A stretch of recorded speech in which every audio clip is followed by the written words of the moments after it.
Our documentary will explore gun violence in Oakland because we are interested in which groups are the most involved and which groups are the most affected. We feel like the media portrays a dominant narrative, saying people of color are the most involved but also the most affected. This topic is an issue of importance to our group because for a majority of us, we have grown up in these communities where gun violence is prevalent. I value being safe in my own community, being able to walk around without feeling the fear that something violent will happen to me.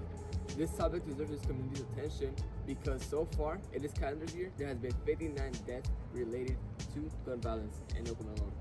This is unacceptable because gun violence is preventable, and the number should be 0.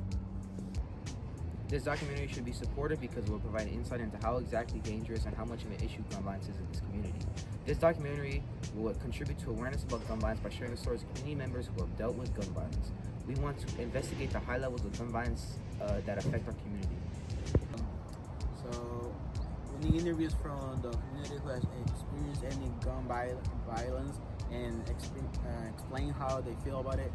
And we want to know how we can support them, and yeah. Our next steps are to come up with a way to put our stuff into CapCut and record our lines. We also have to edit this documentary and find information about people who have personally dealt with gun violence and interview them to get their stories.